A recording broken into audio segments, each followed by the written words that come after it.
This is going to be a faceless video. It's going to be about Balikbayan boxes. Now that's a Balikbayan box.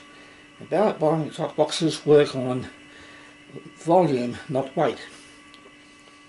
Now I want to point out it is not an advertisement for Plus Cargo, but I can honestly say we have been using them for several years now and we've had no issues whatsoever in delivery or transport. Now this box will take between 6 to 8 weeks to get to Bohol in the Visayas from Australia. 6 to 8 weeks is the average. We've only had one box take longer, and that was due to a strike in Manila which stopped the box from going to Bohol. But other than that one box, everything else has arrived on time. Now the village where Ding comes from, also the Balikbayan, 75% of the inhabitants are related. So you can imagine when one of these boxes arrive, or two of these boxes arrive in the village, there's quite a buzz. In fact, virtually the whole barangay gets a benefit and a flow down from the contents of these boxes. Now I'll point out the following things. The first thing that Ding does is she addresses the box. She then reinforces the corners with a strong cloth tape. It's not necessary, but she prefers to do it because it stops the box from bursting.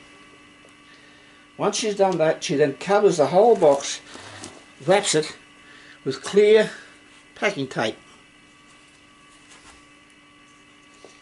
and just leaves a little window there for the forwarder to put his details in. If she's going to send some very fragile stuff, she'll put inside the corners a couple of wooden dowel.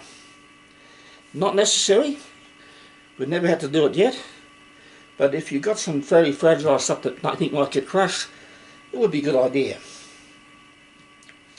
Now what does she put in a Balikbayan box? Well, basically anything she thinks the family and friends will need. There'll be some food, there'll be toys for the kids, clothing for both relatives and the kids, educational material for the children, books, pens, well, you name it. You can put anything you want in there really. She often puts in little gifts for other members of the family to hand around. Believe it or not, little packets of soap. You can buy, we buy them from the local Aldi store here. They're about $1.50 and they've got about 10 cakes of soap in it. Put those as packing around the place and the family can hand them out to various other members in the village as gifts. Now I'm not implying that they're dirty people, no, but they just love the soap. Soap's expensive over there. And you can give someone a packet of 5 cakes of soap and they think they won the lottery.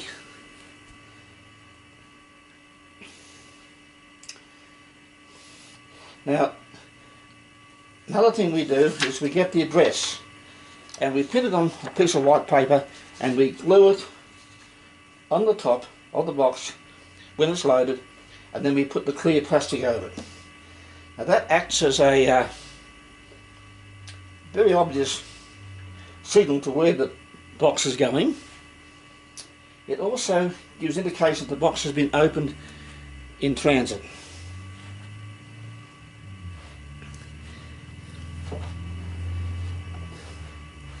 As you can see, the box is very secure looking, and I've been told that the recipients often complain it takes them an hour or more to open the box up.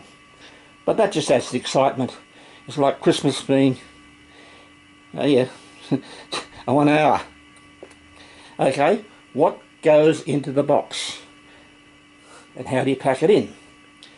Well, the idea is to put some clothing first on the bottom layer, put the more delicate items in the middle, and pack clothing and other material and soft toys around the outside to act as cushioning. But before we do that, we get some material which will make a good curtain. Curtain material is probably handy to have over there, and we line the box with the curtain material. Now I'll show you what it looks like being packed. Okay, this is the box in the process of being packed. As you can see, we've used material which is used for a curtain. Now we picked this up from a Trash and Treasure Market, surplus curtain. I think it only cost no more than $2. But we're using this as a lining for the complete box.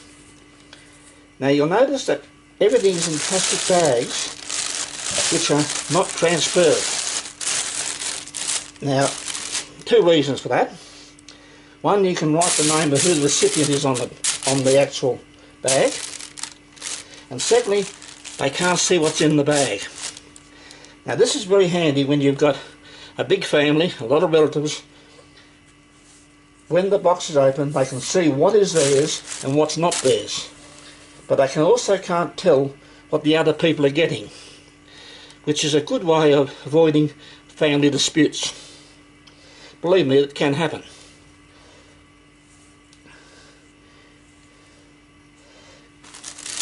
As you can see,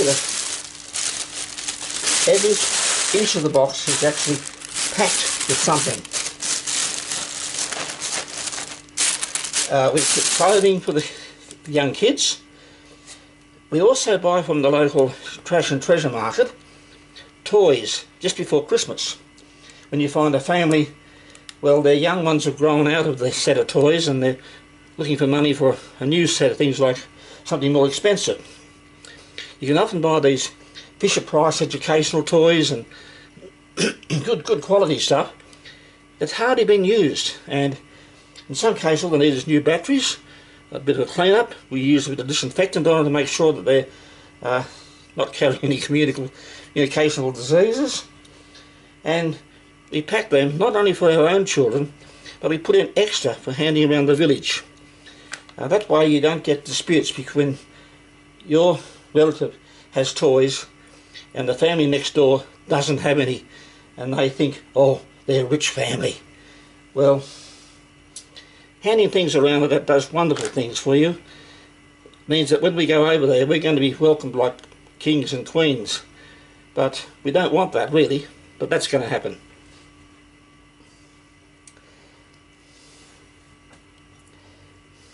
Now, when we got this box packed up, it'll be sealed just like I said before.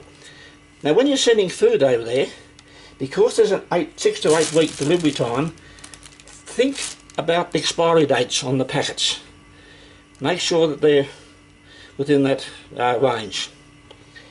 If you got things like sugar, flour, or cereals and that, or pastas in a loose plastic bag, you normally find that literally 2/3 of the bag the food, and 1/3 can be just air. So what you can do is you just get hold of a pin and pop a little hole in the bag, squeeze all the air out, and not letting any more air in, put a bit of sticky tape over the hole. And that way you can reduce these packets by size by 1/3 and pack more in.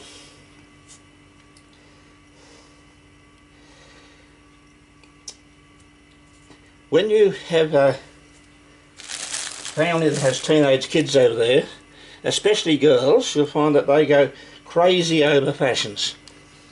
Well, what Ding has done is all the modern fashions that she used to have when she was younger, which is like shoes with whopping big high heels, she no longer wears. She sends those over there. And I tell you what now, the teenagers will fight over them. The girls anyway, the boys will then fight over the girls. But that's a different story. But we work on the idea that we don't waste anything. If something is not used or needed here, we consider, can it be used over there? And 9 times out of 10 it can. The only issue would be electrical goods. You find here uses the 230, 240. Over there they use the 220. They have a different pin structure on their power points. You cannot send over anything there that has an earth, because they don't have earth in a lot of their places. So nothing like heavy duty equipment, but small little items you can send over. But be careful with something like computers and TVs, because the TVs over there work on a different system. They work on that NTSC, the American system. Here we use PAL. Also some of the things like clocks run on different frequencies, so a digital clock will probably not work accurately over there. But anyway, that's all I can really think of. Just when you pack the box, get little individual packets of sweets, lollies, no chocolates, because chocolates will melt on you, and use them to fill in the gaps in between the various packets. Also soft toys as well, and that way nothing moves around inside it. And if you do that, you'll find that your box will get over there and there'll be great enjoyment on the other end. Okay, that's all. Hope those tips are helpful. See you next time.